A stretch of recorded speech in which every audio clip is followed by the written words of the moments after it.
So I'm just going to begin by talking about my own journey as a writer. And then if you ask for questions in the comment section of bOOkahOlics, then I will answer those as best I can. So I began to write in a very strange way, which was for my undergraduate studies, I studied fine arts, painting, or photography. And after that, I came to Nepal. So I came to Nepal, it was 1989. I wasn't sure. I had switched from painting to photography. I didn't really want to be a photographer. I didn't really know what to do. I was working in different NGOs. Paila Himal magazine. New York, they had moved Himal magazine to Kathmandu, so I was the photo editor there for about 6 months. I didn't last very long because I didn't really like to live in Kathmandu. So I found it very stifling, very socially conservative. I was like quite wild by Nepali standards. So I decided I wanted other jobs. Then I had got to know Dr. Chandra Gurung and worked in ACAP ko Gandrukko office ma euta museum खोल्दै थियो about the importance of wildlife conservation. So I helped to set up that museum a little bit with the displays and stuff. And then Dr. Gurung त्यो बेला चाहिँ नि they had just opened up Mustang ko area चाहिँ नि ACAP ko working area ma pareko थियो भर्खर. And the political movement had happened. It was democracy. It was a new Nepal. It was sort of an exciting time actually to be young, and it was a very hopeful time. So I had written a book. So my first book was like almost accidentally. I had gone to Mustang, and I always loved to write. So I always had a notebook. I always wrote. I enjoyed writing, but I never thought of it as my main profession or as my main passion even, because for me, fine arts was my main passion. So this was I went to Mustang to work for ACAP. I had written a book about Mustang, so I had gone there, known it, got to know some people there, got to know society there, as a traveler would, not deeply. Dr. Gurungले within ACAPकै organization भित्र चाहिँ नि त्यहाँ त्यति remote area मा गएर काम गर्ने मान्छे पाउन अलि गाह्रो भइरहेको थियो उहाँलाई. So we were just talking one day and he said, would you think of going? Because a lot of the staff from within ACAP were very reluctant to go. It was like a punishment posting, त्यति टाढा त्यति बिकट. So I was quite bored and frustrated in Kathmandu, so I thought, jansu भनेर. So I had already written my first book, and that book sort of got me that job, भनौँ न.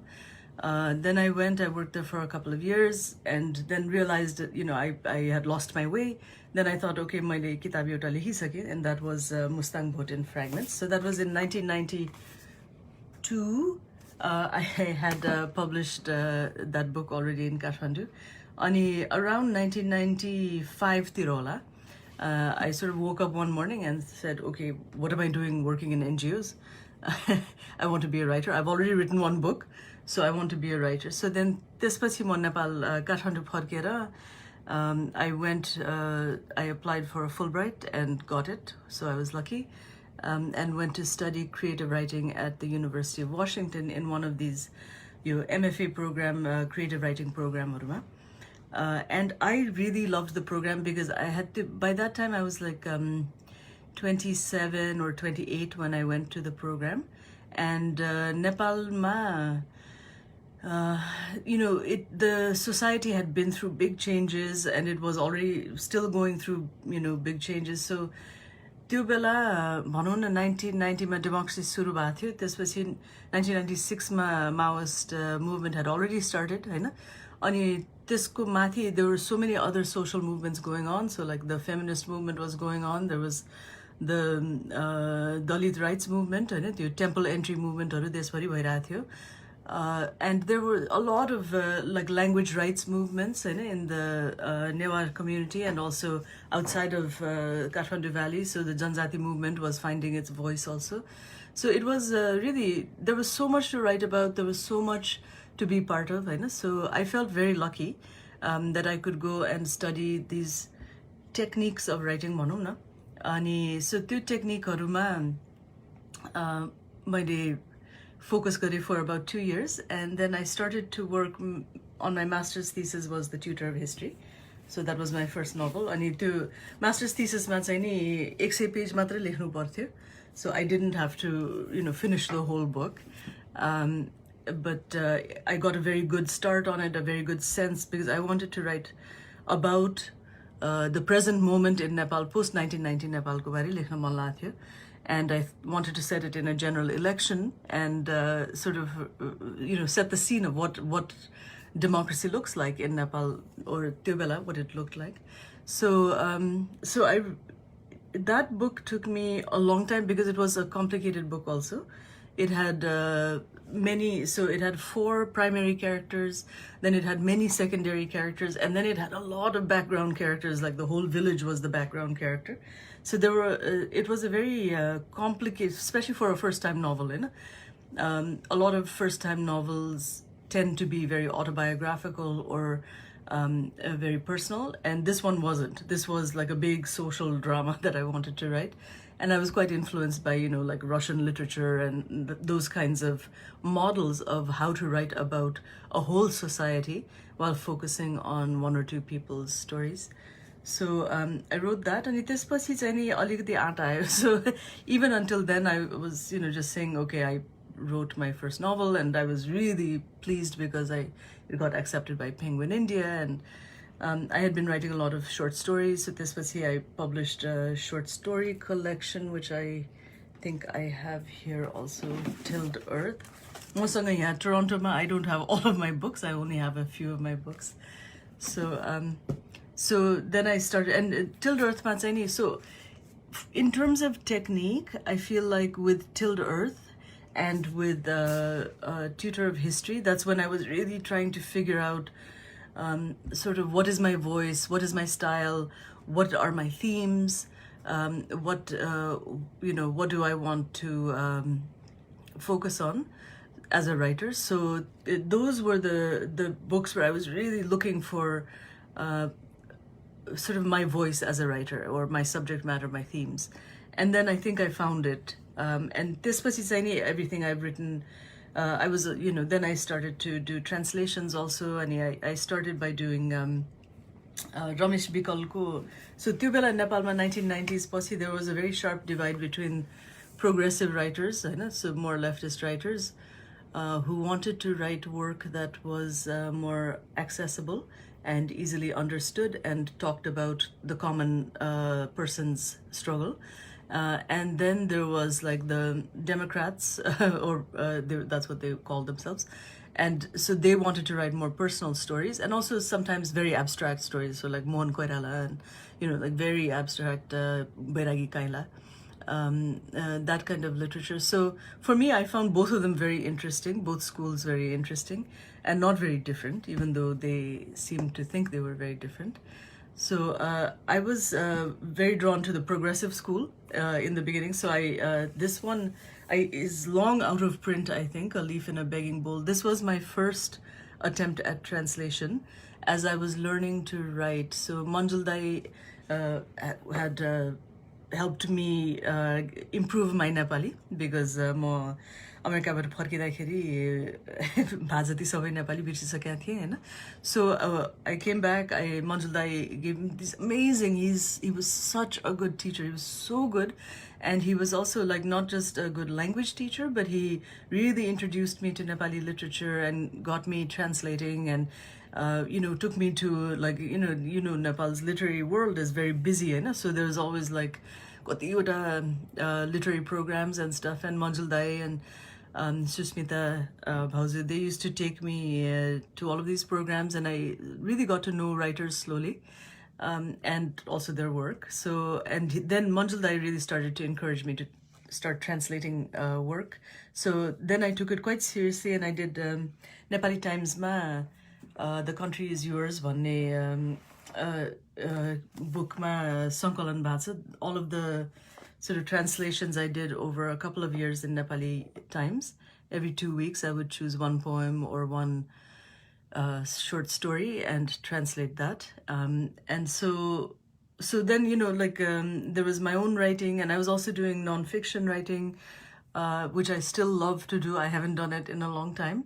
So I was doing fiction writing, nonfiction writing, and translation, and those were the three sort of ways of writing for me that I was involved in, and it was really productive. I feel like I've been really lucky. I feel like I started off with a lot of energy as a young writer. Ani, when I was young, someone had given me the advice, like, Mustang jaun ki najaun.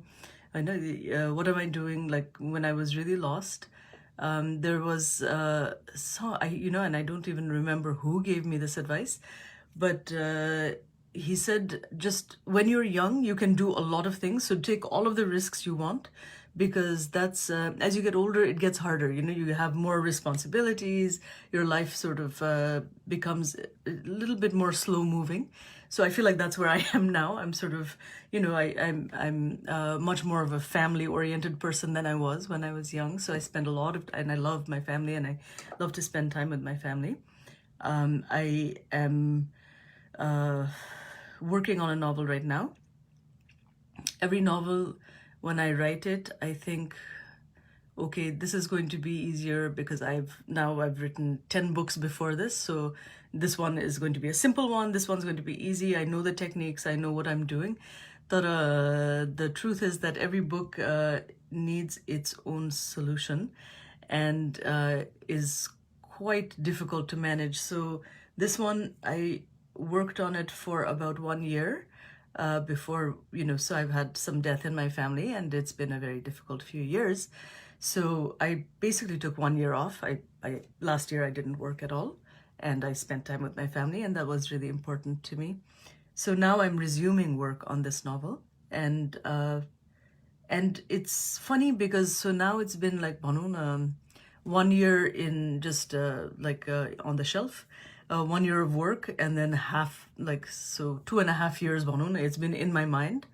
And finally 2 weeks ago, when I was in a remote part of Ontario, we were camping in the wilderness, and, you know, I was sort of like carrying things from one lake to another, and we were camping, and, you know, it's very physically active.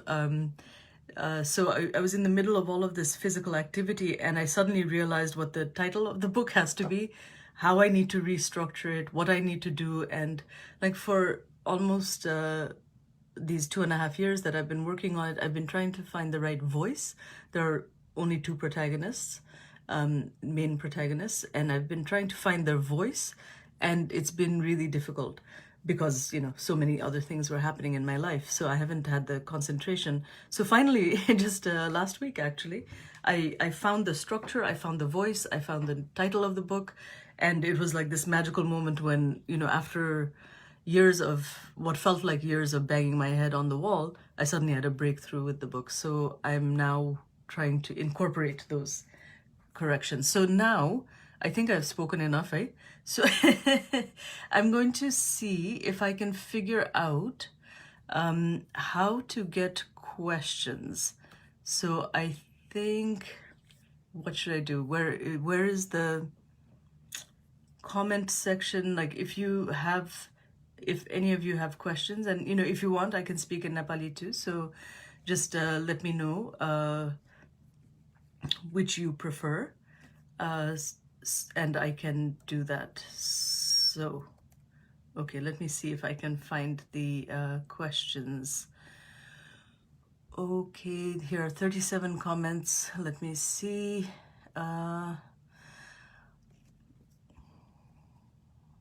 me see. Okay, so someone is very upset that I speak English. पहिलो पुस्तालाई, wait, what happened to that comment?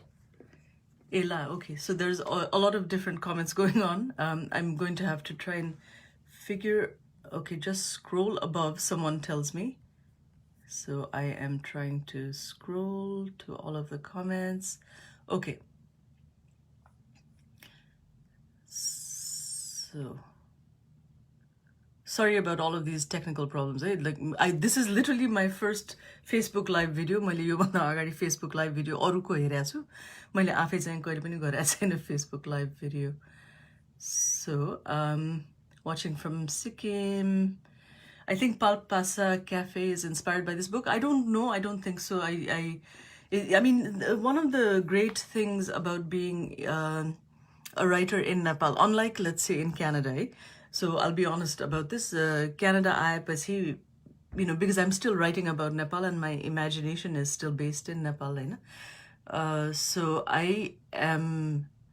There is so much to write about in Nepal, which is, you know, a gift to a writer, but it's also what makes it so hard to live there, because it's, you know, constant drama between, you know, society. Let's say it starts in the family, like conflict in the family, trying, especially for women, or for, let's say, if you're gay, lesbian, or you're not, you know, in any sort of traditional identity, then just conflict within the family you have to negotiate, then you have to negotiate conflict in society, and then of course there's the constant political sort of chaos. So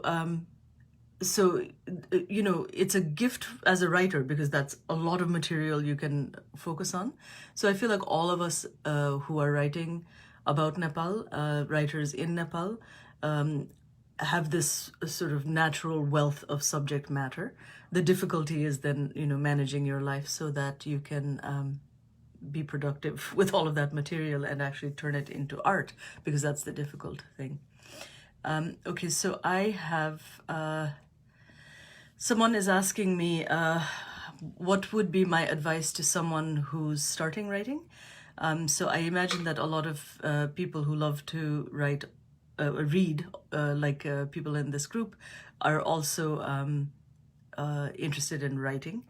I guess I would say two things. One is read a lot and figure out what you like as a reader. Like, so some readers love, you know, certain genres like science fiction or fantasy, or, you know, social realism, or you know, all their experimental fiction. So there's a lot of different styles and voices and ways of writing. So the first thing would be to read a lot. And then the second thing would, once you identify what kind of literature you're interested in, to actually begin to write. There's no option but to just sit down and write. And so it's a lot of, when you're young, there's often, and I had this, a sort of romance around writing, that, you know, you're basically spending, you know, you're expressing yourself, but actually there's a real discipline to it, and of course an art to it. So you have to figure out how to achieve the kind of techniques that happen in, you know, the kind of writing that you're interested in writing. So it really takes a close study of existing literature and just a lot of exercises. There are some books that I found helpful to read about writing, and I still do read books about technique and craft every now and then, because someone has written something interesting. But the book that I began with, and a lot of people have begun with, is John Gardner's The Art of Fiction, which has a lot of exercises and a lot of sort of helpful thoughts about how to structure your novel. There are so many sources like that. So that's just one that I found helpful when I was starting out. The other one, more for nonfiction than for fiction, is Strunk and White's book, The Elements of Style, which is really about how to write sentence to sentence, very beautiful sentences. So yeah, sorry, long answer, but that is what I would suggest. And so, okay, so I've got several questions that I'm looking at right now. One is a question, is writing a born talent, or can we learn it by joining some creative writing classes? I think creative writing classes can be helpful. I think books like John Gardner's book, The Art of Fiction, can be helpful. I think there's nothing wrong with learning technique, and with learning. So there is a set of tools in writing. So whether it's to do with, am I going to use the first person? Am I going to use second person, third person narration? Am I going to make it omniscient? Am I going to make this story told, from a very limited third person point of view? So there are a lot of technical issues that classes can help you figure out. What nothing will help you figure out is the passion behind your writing and the dedication. So most writers throughout history did not go to creative writing classes, right? So it really doesn't matter. Dostoevsky did not go to a creative writing class. So I think you can just write. And if you are dedicated enough and you just look around, try and read closely and try and find some sense of craft, or, just sort of corner a writer and ask them about specific questions around craft.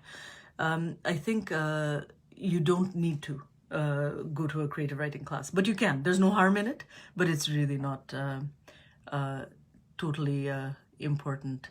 So there was another question, I think. Let's see. I'm losing some of the earlier questions as I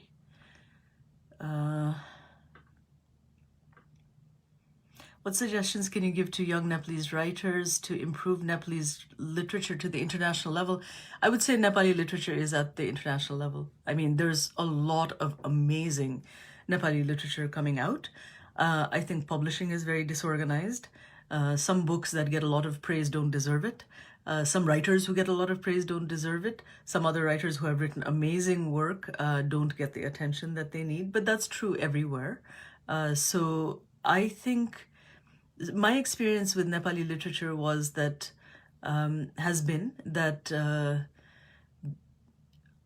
each writer who's writing about 1/3 of their work is really amazing. But there isn't enough feedback among writers or among critics, among readers, to let them know what is their strength, what is their strongest work, and what are weaker works. So I think there's a lot of things get mixed in like that. But I actually think Nepali literature is totally at an international level. It is very sophisticated, very rich. There's if it doesn't get a lot of attention, it's because Nepali isn't one of the world's most powerful languages. So unlike, let's say Hindi or Bengali or whatever, it's a smaller readership. I forget, it's something like 40 million people read it. So it's, so yeah, I wouldn't worry about that. I think just keep writing, just keep writing. So Bibek Adhikari has a question about writing. How do you come up with such memorable characters like Prema and Binita? Do you plan about them using arcs and outlines, or flesh them out as you go on writing? So I'm glad you like the characters. I actually found when I was a younger writer, when I started my novel, my first novel, I found the women characters really difficult to write, which is a really strange thing. But my living experience in Nepal has been closer to a male experience because I've had a lot of mobility and very little domestic life. So I found it really, really difficult to write about the sort of female space in Nepal because it was not in my experience. But I wanted to, after my first novel, which, so Binita is from The Tutor of History.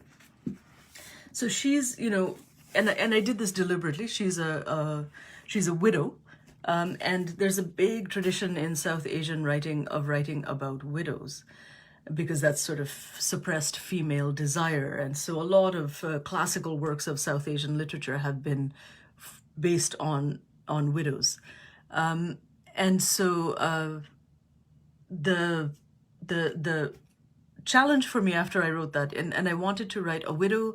And I wanted to write about this big tradition, deal with that tradition of writing about widows.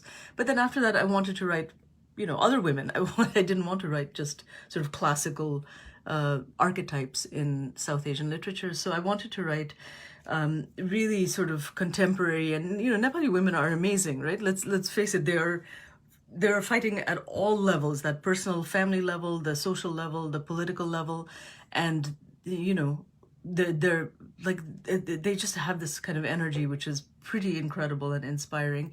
And also, of course, during the Maoist movement, just totally broke ranks with family, with society, with everything, and just like joined the big fight, literally.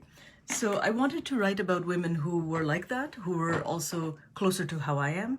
And I feel like Nepal has a huge number of really amazing women. So then I started to, I think for me, let's see, where's Seasons of Flight was the first novel, one of the things I could never write about.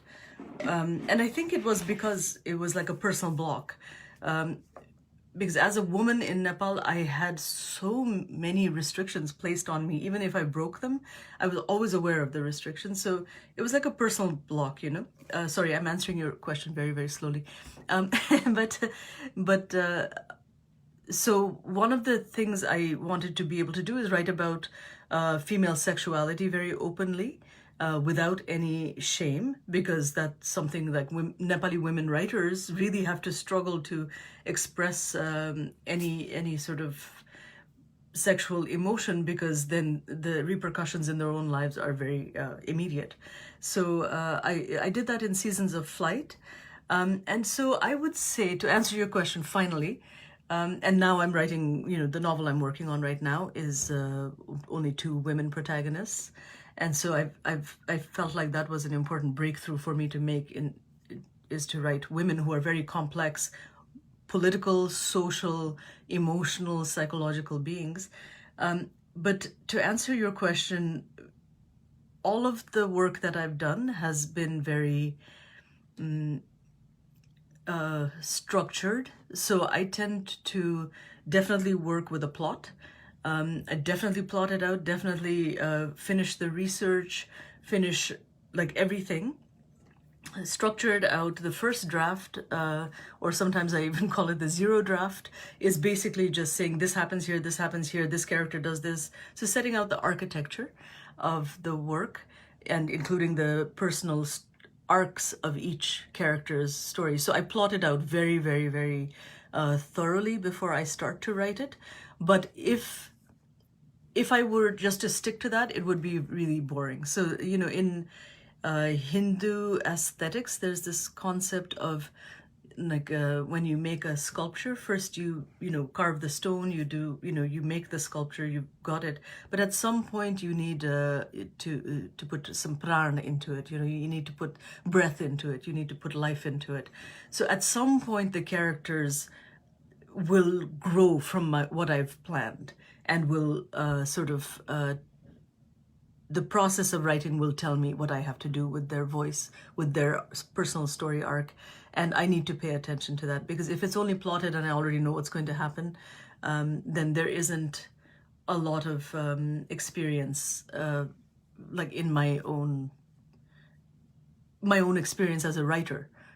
Doesn't go into it. I'm just sort of manipulating the story, which is not an interesting way for me to write. So yeah, so I basically do both. I definitely structure everything. I'm very strong about that, but then I also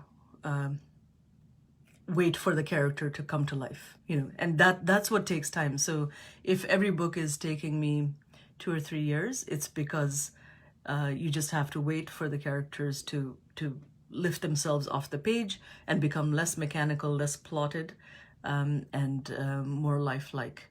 So okay, I saw some questions from Pranika and Kala and others, but I can't access them, so I don't know how. This makes me sound like a total idiot, eh? That I don't know how to look at Facebook comments, but they seem to keep disappearing up the thing. So okay, so I'll answer whatever I can see right now, which is, do you think fiction is a luxury or is it a necessity? I think it's a necessity. I think storytelling is a very, very basic need. I think there are some people in this universe who psychologically don't need stories, like don't need to narrativize what's happening in their lives, what's happening in society, what's happening politically, what's happening with viruses, what's happening in the scientific world. So there are some people who don't need that. But I think a lot of people, the instinct is to write your own story all the time. So whether it's an event that you go through, early on in your life that's very formative, or whether it's just something that's happening, like a small passing event in your day. I think people tell stories to make sense of everything. So I think fiction is, and fiction is a way, to structure our understanding of the world. So I think it's storytelling has always it's a universal need. I don't think it's a luxury at all. I do think, taking 5 years out of your life to write a novel is a luxury, and I'm glad that I've been able to do things like that. And at the pragmatic level, writers have to figure out how to afford that. So it's, it's not just a romantic notion of, oh, I want to write, but it's also, okay, how can I afford to write? So those kinds of things are luxuries that you have to figure out. But yeah, the storytelling instinct is, yeah, I know, so everyone is telling me just scroll up and down to see the comments, but somehow I'm not seeing all the comments. So, I'm going to see. Yeah, so some people have said they like the idea of the first draft or the zero draft even, which is definitely, so for me, in the novel I'm working on right now, almost for 6 months, I just called it my zero draft because it was the outline, it was notes to myself, it was all of the research. So, some novels need a lot of research and some novels don't. So I needed to do a lot of research for that one. And so it was like a notes towards a novel. So it wasn't even like a first draft. First draft is like, it may be rough, but it should read as a story. So that took me a long time. And then now I'm on the second draft, and I'm thinking, I'm always wrong when I say this, that I'm thinking that maybe I'll finish it at the end of the third draft. So I'm hoping that that's true. Let's see if I can, I'm very frustrated that I can't figure out how to read these comments. I can see that there are 90 comments. Okay. Biplav Thapa Magar, how should writers writing in Nepal tackle the problem that much of the intellectual vocabulary in Nepali, having a constructed existence, is foreign or incomprehensible to a large portion of the Nepali readership? That would apply to both fiction and nonfiction. That's a really good question. I actually think there's already a movement in Nepal to bring the language down. So a lot of even like when I started off as a young writer in the 1990s, a lot of fiction writers then, and it remains true, are from the Brahmin community. So that is their language, so like the very high Brahmin writing that we read in newspapers, let's say, and in legal texts, in textbooks, like formal Nepali is a very sort of Sanskritized language, which is not the language that most Nepalese speak, right? Most Nepalese speak a vernacular version of what is a lingua franca. And of course, it varies from the east to the west. There's a lot of different regional differences in how the language is used, and it's a very elastic language, which makes it really fun. So, a lot of people from the west who go to the east find it so interesting the way people talk there. And vice versa. So, and I think if the Nepali language is going to survive, and it will survive, it's a strong language, it has to accept that it has a multiplicity of usages inside it, and there isn't one correct language. So when I learned Nepali from Manjuldai, I did want to learn that high Brahmin Sanskrit Nepali that is taught in our textbooks. because I wanted to understand what people were saying. But since then, and that was the early 90s, since then there's a whole generation of young writers who have been writing in the vernacular. So if you read the stories of Upendra Subba, let's say, Shravan Mukarung, like a lot of writers, Momila, Bimla Tumkewa, like just a lot of writers now are rejecting that high language, which is not the spoken language. That's not the lived language. That's the language of one subculture within the Nepali community. So there's already a movement towards a sort of democratization of language, and I think that's very exciting because that really makes it sort of fun. So someone is asking me, what am I reading now? I decided to start, and I'd never read Proust's Remembrance of Things Past, which is about 3,000 pages. I'm about 900 pages in. So I'm reading that on one side, but then I'm also, because of the pandemic, I decided that's a good time to read these big, ambitious things that otherwise, like, I'd never had time for. But outside of that, I'm also reading other contemporary writing. So I'm reading one book that I really, really, really love, which is a book called 10 Windows by a poet, Jane Hirshfield, who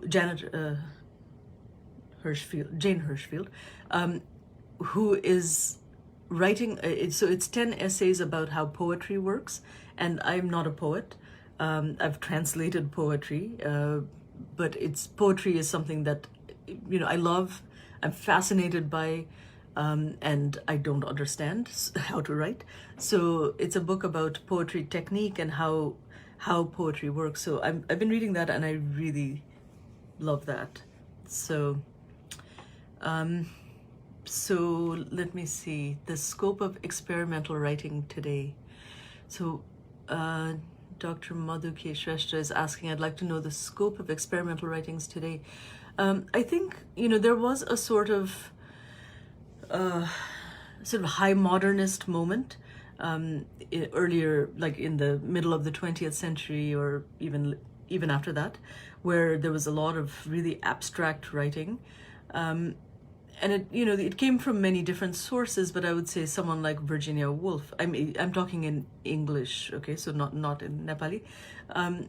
So Virginia Woolf in prose, or James Joyce also in prose, or T.S. Eliot and others in poetry, sort of broke the traditional narrative form, and then like opened up this arena where you could write in this deeply personal, either stream of consciousness or just experimental voice, or you could just sort of pastiche existing texts together. So if you've read any of the work of, so earlier on in the century, there are people like Gertrude Stein who are writing, just these beautiful, joyous nonsense works, very evocative and interesting. But that high modernist moment sort of led to the postmodernist moment, and that kind of writing has continued, and it's still very strong. Of course, it doesn't have much of a market, so there are only a few writers that we know of right now who write like that. But in the contemporary moment, but most people, most readers gravitate towards a narrative structure. In Nepal, I would say that high modernist moment sort of passed with Mohan Koirala's passing, and I absolutely love Mohan Koirala's work. I was just amazed that someone, with his intellectual, educational background, wrote with the sophistication of, let's say like a T.S. Eliot, and really had that kind of aesthetics going at a time when it was not common at all. And of course, the progressive, they hated it and said this is not accessible to anyone. So it's, everyone is free to have their opinion, but I absolutely love it. But I think now there's a little bit more experimentation in Nepal going on with vernacular language and with like using the language, spoken language, as a form of expression rather than that high Sanskrit sort of written language. So I think those kinds of experiments are going on, but that sort of high modernist experimentation moment has passed, I would say. Someone is asking me whether reading binds ideas and kills creativity. No, I don't believe that. I feel like the more you read, so there are two ways of writing, right? And you can write for yourself, and you know, that's journaling. A lot of people write in their journals. A lot of people write, you know, sort of deeply private pieces that have that are not in conversation with other works of writing. So I think it's up to you whether you want to write in that way or you want to write in a way that is in conversation with earlier works, or with other writers in your community, whether you want to be part of a literary movement. So I think there are both ways to write. And so I think writers who want to be part of a larger social conversation about society or about the world, they tend to read a lot, and it tends to be really, it seems to be, let me see, is the connection lost? No? Okay.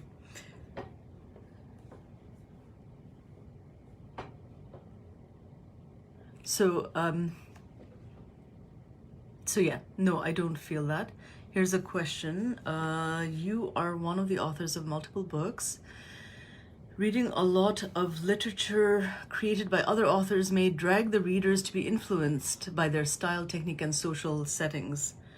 Yeah, okay, so that's sort of part of the same concern, which is like, if you read a lot of other writers' work, will that influence your own voice?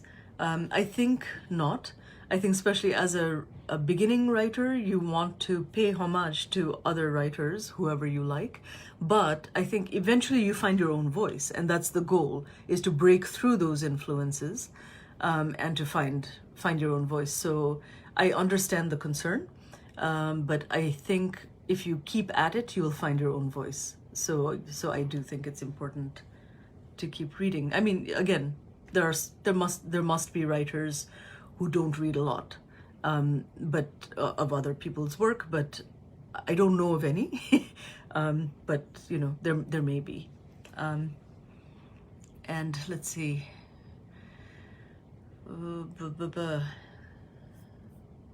Okay.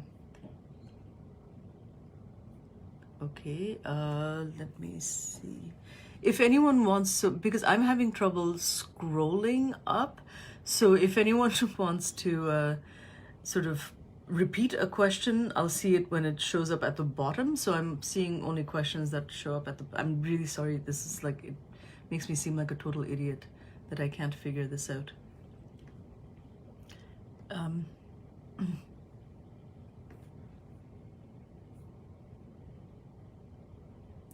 Okay, and now I've done something even stupider, which is make it a big screen where I really can't see anything. Okay, how do writers usually sustain for long periods financially while writing a book? Very good question. I don't know. It's actually a real struggle. So, you know, I've published more than 10 books, and every book is a struggle, because I know for me, each book is at least 2 or 3 years or 4 or 5 years. So that's, you know, at the pragmatic level, that's very difficult. And I have to say, when I lived in Nepal, it was easier for me because the overheads, the cost of living in Nepal was lower for me. I was sometimes I was renting an apartment, sometimes I was living in family homes, but either way, the cost was not as high as here in Toronto. And so I could make a run for about 5 or 6 years, I made a decent run of just living off of royalties because I lived in Nepal. And that, so that comes through like not just like the English version of your book, but once you sell the rights for a German publication or French publication, then you get extra royalties, and so like all of these things, and you write articles, and you sort of add it all up. And so like I've led a very financially precarious life. It's been really helpful for me to have family resources to fall back on. So like a family house in Nepal. For me, living in Toronto is much more difficult financially. And last year when I was having a lot of sort of crisis in my family, I basically just gave up. I took 1 year off. I was totally dependent on my poor partner, who is not in a position to support me fully. So like, it was a difficult year. But over here, I tend to try and get grants, try and get, there were many years when I relied on writing residencies. So you just take, 3 months out of your life and go and work on something somewhere where you're supported financially. So I sort of tend to string things along. Now, the best advice that writers tend to give other writers is like, if you can do it, do a part-time job that will give you financial stability and that won't put too much pressure on your writing. One of the things that really kills the joy of writing is if you have to make a living off of it, and that's been really tough. So for me, like running back to Nepal, honestly, is like very tempting every now and then. I just think, I could afford to be a writer in Nepal, and it's much harder to afford to be a writer here. So yeah, it's worth having very difficult conversations about money because, when you're young and you're very romantic about writing, you can sort of have stars in your eyes about it, but it's actually like it takes 2 or 3 years out of your life to write one book, and you really have to find a way to support it. Okay, so here's a Nepali question. Okay, संसार भरका नेपाली भाषी या जातिलाई के अहिलेका नेपाली साहित्यलाई जोड्न सक्छ? साहित्यमा सिमानाले के प्रभाव पार्छ? कृपया बताइदिनुस्. Interestingly, there's a lot of Nepali literature coming up in the diaspora, right? So we know that Middle East, but there's been a lot of poetry has come out, maybe some stories too. I'm trying to think of whether a novel has come out or not, but there's been writing from the Middle East. There's been writing, there's North America, they have a lot of poetry, jamghataru, and organizations, informal organizations. A lot of different language groups are organizing. So I know that in the UK, Samyukta Shrestha is doing Nepal Bhasa classes on how to write in Nepal Bhasa, like different scripts. So I think there's a lot of diaspora literary events happening. I don't know if, so let's say someone like Rajav, who lives in the US and was a real establishment figure in the literary world of the 1990s and after in Nepal, and remains so. So like he is an interesting figure because he lives in both spaces, the diaspora and also the Nepali sort of traditional literary world. So I think there's a way to make a link. I think अहिलेको स्थितिमा चाहिँ नि डायस्पोराको साहित्य र नेपालभित्रको साहित्य अलिकति छुट्टा धारमा गइरहेछन् र there's always the danger. Diasporaमा एउटा problem के हुन सक्छ भने there's a sort of classical structure that remains alive in the diaspora when the local structures are really moving forward. So I would say that Nepali literature that's taking place in Nepal is very interesting right now. So again, if you read Upendra Subba, there are a lot of writers who are writing like really interesting, sort of crazy works of literature, whereas diaspora, it tends to be more classical mold. because that's sort of, it's written from a more nostalgic space, and it's written from a space that isn't as dynamic and changing as the local literary scene.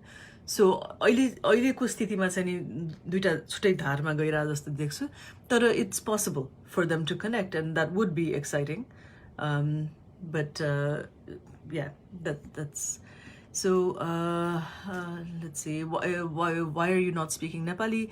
म नेपाली बोल्न सक्छु. नेपाली चाहिँ नि मेरो मातृभाषा हो हैन, तर मैले लेख्न थाल्दाखेरि I had lost Nepali language. So I basically lived in the US and Canada for अहिले हिसाबै गर्दाखेरि about half my life. So अंग्रेजीमा जति मेरो दखल छ नेपालीमा अलिक कम छ. सो मैले नेपालीमा पनि अलिअलि लेख्न खोजेँ पहिला, तर त्यसपछि मैले के देखेँ भने अब यो जिन्दगी साह्रै छोटो छ, दुईटा भाषामा equally strongly लेख्न गाह्रो हुन्छ. So I'm going to focus on my own writing and my own expression in English. र नेपाली भाषा म यतिसम्म डेभलप गर्छु कि म नेपाली साहित्यलाई अंग्रेजीमा ट्रान्सलेट गर्न सकूँ. सो मेरो अहिले पनि मेरो नेपाली भाषाको कमान्ड चाहिँ नि त्यतिसम्म मात्र छ, एक्सप्रेसिभ कमान्ड चाहिँ नि अलिक कम छ. So let's see. Could you say something about other Nepali writers writing in English? How do they figure in world literature? World literature भन्ने पनि एउटा I don't know what world literature is, and I actually think right now there's a real movement towards not just diversity in a token way, but actual global traditions. So if you look at, let's say, the first generation of writers from South Asia, Nepalma त्यति धेरै जना थिएन at the beginning. So let's say that first generation of people who really broke out, so you know, Vikram Seth or Salman Rushdie in our lifetime. So that generation, there's that generation. त्यसपछि there's like the Jhumpa Lahiri, the slightly younger generation. And now what we're seeing is a lot of the best books that are being published abroad from South Asia are books in translation. So that's something that is really exciting, because I think that's people are realizing in the West that अब नेपालकै example लिनु पर्दाखेरि भनौँ न, अंग्रेजीमा लेख्ने नेपाली राइटरको कृति र नेपालीमै लेख्ने Nepali राइटरको कृतिमा comparison गर्दाखेरि नेपालीमै लेख्ने नेपाली राइटरको कृति बलियो हुन्छ.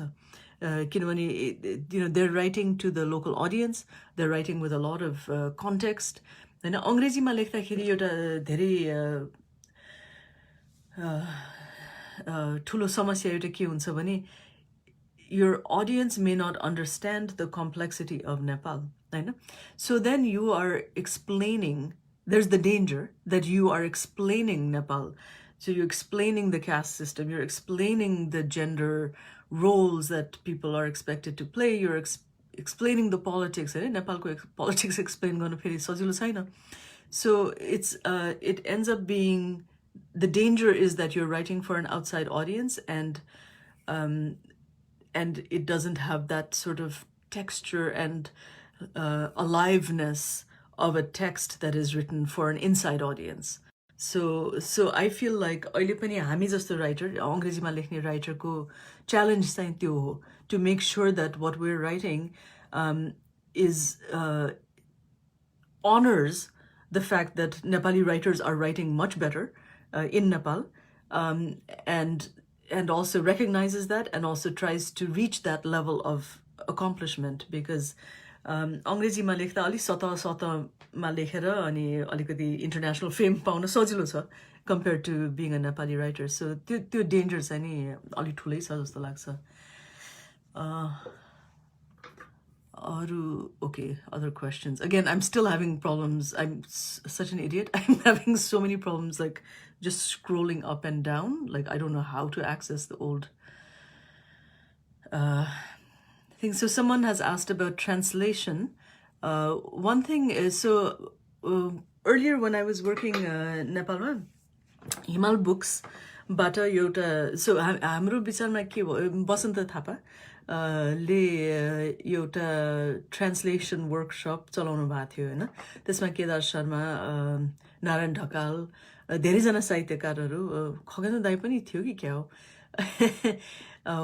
सो धेरैजना साहित्यकारहरू पनि सामेल भएको थियो र त्यसको उद्देश्य चाहिँ नि के थियो भने चिल्ड्रन्स लिटरेचर इङ्ग्लिसबाट नेपालीमा ट्रान्सलेट गरौँ भन्ने र त्यसको लागि अहिले नेपालमै भएको राइटर्सहरूलाई ट्रान्सलेटर्स बनाइदिउँ सो द्याट इङ्ग्लिसबाट नेपालीमा कसरी ट्रान्सलेट गर्ने भनेर एउटा वर्कसप चलाएको थियौँ होइन एकदमै रमाइलो वर्कसप पनि रमाइलो भएको थियो र ट्रान्सलेसन चाहिँ नि एउटा निकै रमाइलो काम हो So if you like language, if you like playing with language, then translation is a lot of fun.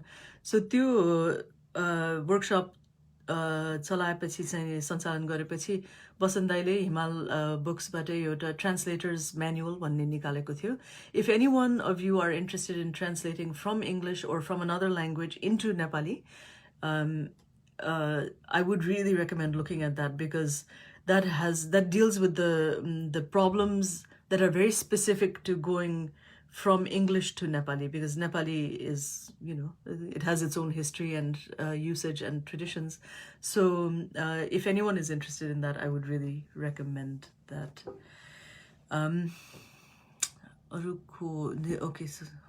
Okay, questions.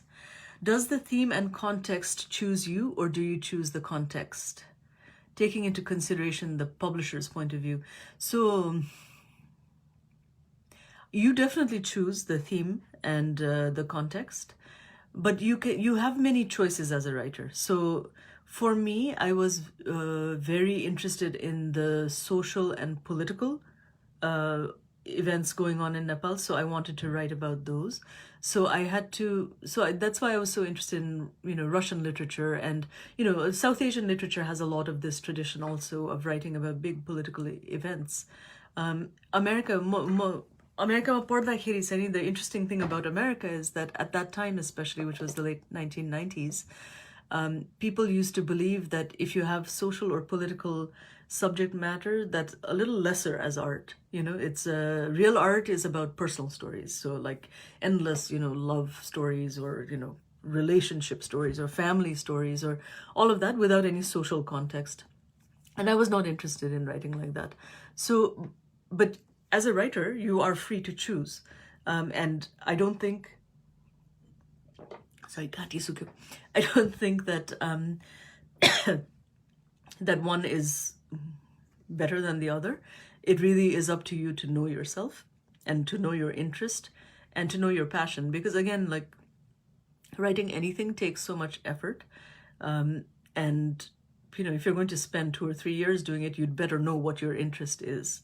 Because, you know, what if you write a deeply personal love story and at the end you say, no, I wanted to write about politics? That's, you know, you don't want to be stuck in that position. So I think it's really, if you're a writer and you're starting out, it's really important to, that's again why you should read a lot, like really identify your interest and be confident in that because there's all kinds of writing. You can write any, like nothing is better than the other. It's just up to like, what is your preference and what do you believe in? So what makes writing great? I don't know. What should we pay attention to while writing? A lot of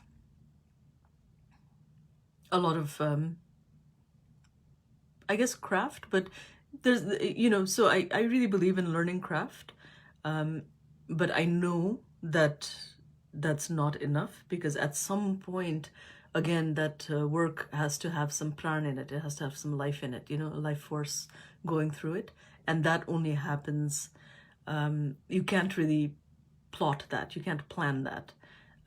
It depends what kind of work you're writing. So if you're writing in genre, if you're writing, you know, a detective novel, Of course, you want it to have, you know, a life force in it, but it tends to be a little bit more important in literary writing, which is very much about the interior world of your characters. So it depends. Oh, please tell us the background of There's a Carnival Today. I would love to do that. So this is actually, I'm just going to go and get the original. This is the translation, right? So when I was learning Nepali, Manjul Dai, again, was hugely influential for me, and I will always be grateful for everything he made me read. But at some point, like every Nepali writer reads Aza Ramita Cha, होइन? And this is like, it's got a big reputation. It's said to be a really difficult book. But for me, as I was learning to read Nepali, I started to read this, and, you know, I found it quite, because it's Darjeeling usage, which of course is different from that sort of proper high Brahmin Kathmandu sort of newspaper Nepali that I was learning. So I had trouble with the local usage, but it was such a live story, you know, the story was so jivanta bhन्छ नि, so that I was totally drawn in. I read it and absolutely loved it. And actually, so when I had my first novel published by Penguin India, I asked I.B. Rai to come and launch it for me, and I was like, it's one of the great blessings of my writing life that he agreed, came to Kathmandu and launched that book for me. So I just feel like this novel was so influential for me, just in so many ways. So, and the reason it was influential for me is that it has that sort of vernacular Nepali, very Darjeeling Nepali, not high formal Nepali. And it just talks about, you know, the life of all of Darjeeling through the conflicts of, you know, about 4 or 5 characters. So and just absolutely beautiful story. So for translating, you know, I had done a lot of translations of stories and poems, and, you know, you make a lot of mistakes as a translator. It's a lot of fun, but there's, you know the saying that you know, like, things get lost in translation is true. Things also get found in translation, and which is why you do it. So, like, I felt like this book, Indra Bahadur Rai's book, deserved, and, you know, he's won the Sahitya Academy Award in India. He was hugely important in the language rights movement that made Nepali one of India's national languages. So, like, you know, he's a huge cultural figure, but nobody had really been able to read him. He had been translated before, some stories, but, you know, he hadn't had the kind of popular readership that I wanted to give him. So I had asked him in 2001 for permission to translate the novel, and he had said yes. But again, I didn't have the confidence, Tiwala, because it's, you know, it's such a beautiful work that I didn't want to ruin it by translating it wrong. So I was very scared at the beginning, and I waited and waited, and then I waited too long, and at some point I realized I.B. Dazu was getting very old, very infirm and weak, and he had stopped being able to come to Nepal. So I thought, okay, I just have to do this. So I thought it was going to take me 2 years, you know. So I thought, okay, I don't know how I'm going to afford this. You know, how do I support myself for 2 years while I do this? I looked for grants. I couldn't get any, you know. So finally I got one residency. There's a Canadian center called the Banff Center for Literary Arts, and they had a residency for literary translators, and that was 3 weeks. So I went to that. I was, you know, really happy. I got into it. I went to that and worked on the first draft there. And I did it by hand because, you know, so as you see, like, the Nepali book is quite slim. But by the time you translate Nepali into English, it gets quite thick. So I did the first draft by hand, and then the second draft, I, did a lot of the finer search for the exact Darjeeling terms and stuff. And I was really lucky because my publisher, which was Speaking Tiger, had Anurag Basnet, who is from Darjeeling, as the editor. So I had actually asked the publisher and put it in the contract that Anurag Basnet is going to edit this novel. Otherwise I'm not going to translate it. So they agreed very, very reluctantly. It's sort of not a normal thing to ask for. But he was an amazing editor, and of course from Darjeeling, and he was able to, there were even in that case, there were about 2 or 3 terms, and I know exactly what they are, that we got wrong. And it's only 2 or 3 terms, and if you can't find it, I'm not going to point it out, but I will correct it in a later draft. But I was really lucky. So there's the first draft I did by hand, second draft I did, search for all the words. Third draft, I wanted to put it, so I got really good advice at one point from one of the instructors at the Banff Center, who read the translation or a little bit of it and said, okay, so it's come from Nepali to English, but it's a little stiff, and now you need to rewrite it as though it were written in English. And so that was really terrific advice, because when you read a translation, you don't want to sacrifice anything, but you do want it to have the fluidity of the target language, so you don't want the reader to be reading it and saying, what does this mean, because it's like too loyal to the original language. So that was a lot of fun. So yeah, so the book came out. My main goal for it was that Indian readers should read it. I think Nepali readers should read the original Nepali. But Indian readers and those who can't read Nepali, I wanted I.B. Rai's novel to reach them. So I'm so proud of this book. Like, I am, as I told Anurag Basnet, my editor, and Ravi Singh, who also is still the editor of Speaking Tiger, like, no one will take this achievement away from me. This one I'm really proud of. So okay, other questions. Khusi लाग्यो, मलाई पनि खुसी लाग्यो. Let's see. Okay, again, I'm having real. So someone should tell me when to stop, because if it's gone on, I've gone on for like more than an hour. So so at any time you can tell me to shut up, and I will shut up. But let's see. I missed the question, or I can't sort of see the question that Pranika had asked me. Okay. Are you really fulfilled being a writer? If you're not writing, what would your next favorite thing do? So recently, during this pandemic, I've been drawing and painting, which is something I started off, as I said, as in the fine arts. When I was very young, I wanted to be a painter. And then I went to art school, and then sort of lost my way, became a photographer, wasn't passionate about photography. And then in Nepal, I sort of painted for a little bit, but somehow I found that through visual art, I couldn't engage with society as directly as I wanted to. So I switched to writing, and it was easier for me to write and write about Nepal than to paint about Nepal. So I sort of made the switch and became a writer, but I really miss visual art. So I've been painting and drawing during the pandemic, but more as a hobby than as a serious expression of any kind. So, I mean, it's still the big question of my life is, if I had not switched to writing, would I be a painter?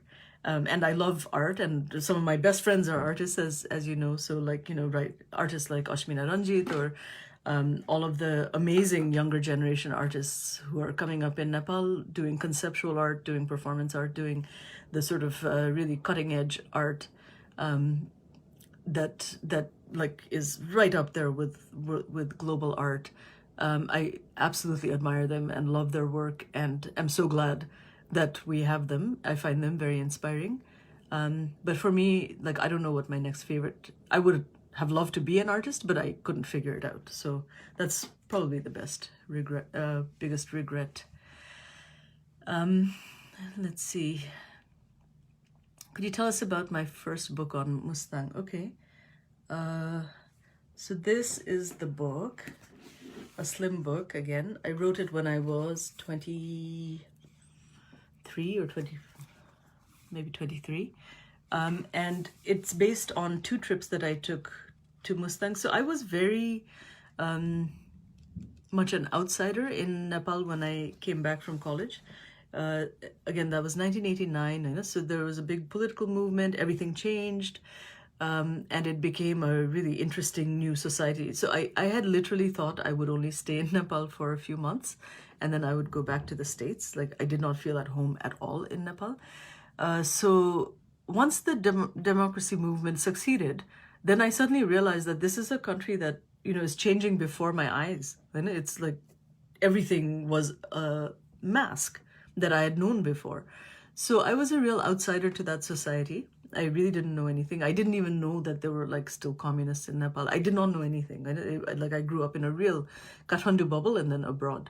So for me, it was very eye-opening. And this trip that I took to Mustang, the 2 trips, and it was purely just, sort of travel. I used to always read a lot of travel writing. So like Richard Kapuscinski and others were always like my favorite writers. And so I decided to write about it. And this was just in my trip there was around 1991 or around then, when there was just the beginnings of a conversation about whether it was democratic and fair to declare an area sort of off limits to the world, because the people there really suffered by that isolation. So that was just beginning. So it was like, it was just a straightforward travelogue. I was very influenced by the thought of like just travel writing, which is something I've done a little bit of after that, but not much. And I think the travel writing moment has also changed a lot now that travel is not as exotic a thing to do. So yeah, it was like my first book. I don't know, what else to say about it. Everything has changed in Mustang since then. I have not been back since 2000. There's a road going through it. There's, so many things have changed. So I really want to go back. But yeah, it's like a snapshot of Mustang in 1991 or 1992. And let's see, other questions. Okay, so like, Saguna, tell me when to shut up, babe. Otherwise I'll keep going for hours and hours. Okay, and what is my bestseller? I've never really had a technical bestseller, but I think the book that still sells the most is Forget Kathmandu. It began with so I started to write it after the Royal Family Massacre in 2001, because I didn't understand what was happening in Nepal anymore, so I needed to understand that. And, so the book begins with the massacre and then goes into the history of the several waves of democracy movements in Nepal from, the 1930s, 40s leading to, the 1950s. To again another cycle, this 70s, 80s leading to 1990, and then of course the book ends with a sort of trek through the Maoist heartland in Western Nepal. So at that time, I had and like I was living in Kathmandu. I think all of us who were living in Kathmandu during the Maoist movement were really living in a bubble. We had no idea what was true, what was propaganda, what was false. So there was a ceasefire at one point, and I really wanted to go and see for myself. So I at that time I had a grant from Khoj Patrakarita Kendra, the Center for Investigative Journalism in Kathmandu. And they had given me, I forget, something like 14,000 rupees or something, so I could travel to the far west and write about human rights violations. So I had got to know people like Mandira Sharma, who has done amazing work documenting the human rights violations during that time from both sides. So basically, to end Forget Kathmandu, I decided I had to take a trip through the Maoist heartland and write about that. So it was sort of a crazy trip. I was really glad to have a foreign companion because that made me feel safer. I think the Maoists were on much better behavior with foreigners than with Nepalese.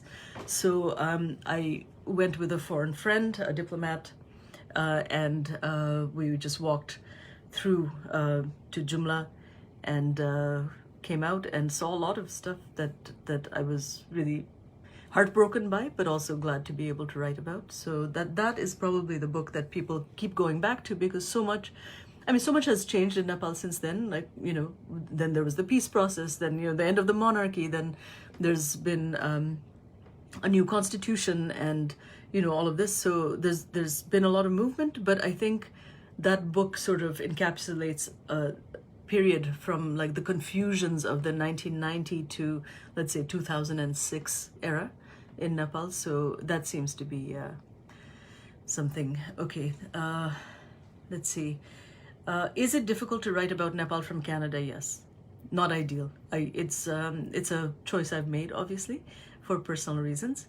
But I would much rather be writing about Nepal from Nepal, because I think that would keep me more honest.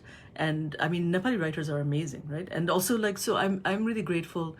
I think my last novel, All of Us in Our Own Lives, Nepalese read it differently, right? So like Dipti Gurung, who is the activist for citizenship rights in Nepal, who I really admire, she read it and said, you could have written about the citizenship issue in this novel and you didn't, right? So and then Anbika Giri, who was another amazing novelist writing right now, she read it and she said, I have strong views about this novel. Like, this is like a portrait of NGOs from like an earlier time. So like, this is a little outdated.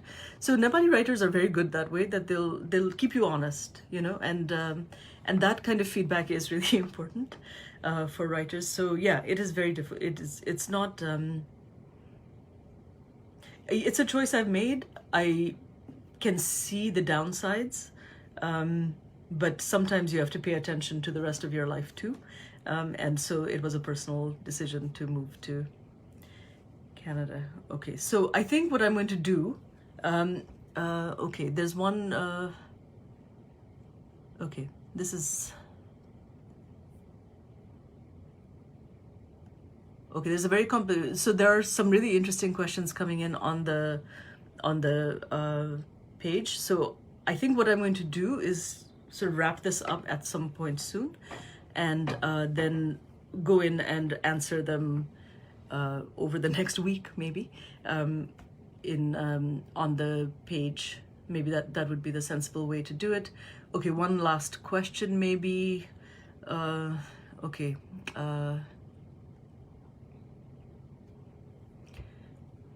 Oh, I was just reading the question and it disappeared.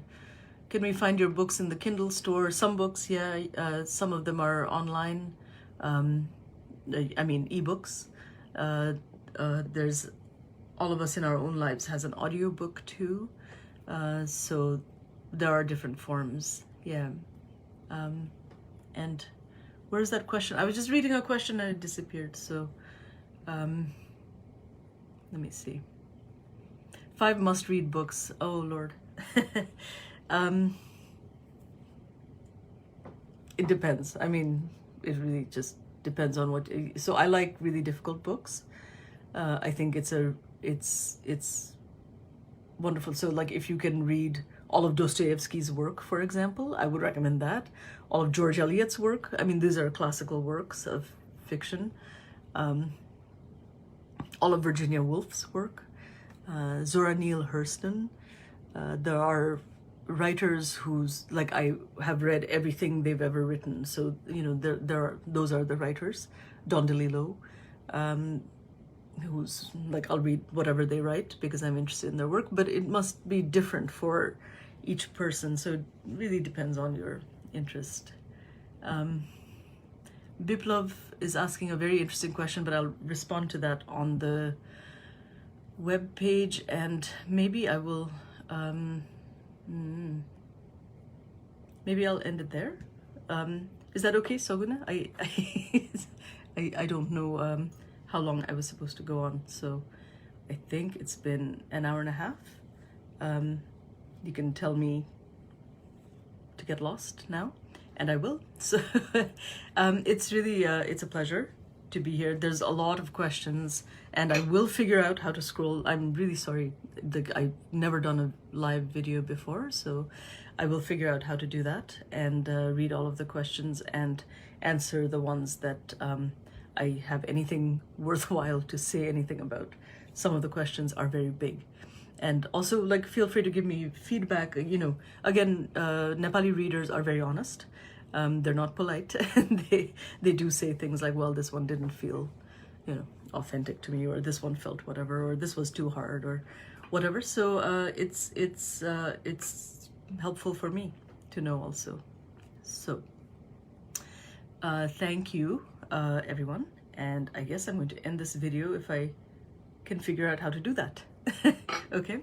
Thanks for your interest, and I will communicate through the messages now for the next week or so. Okay.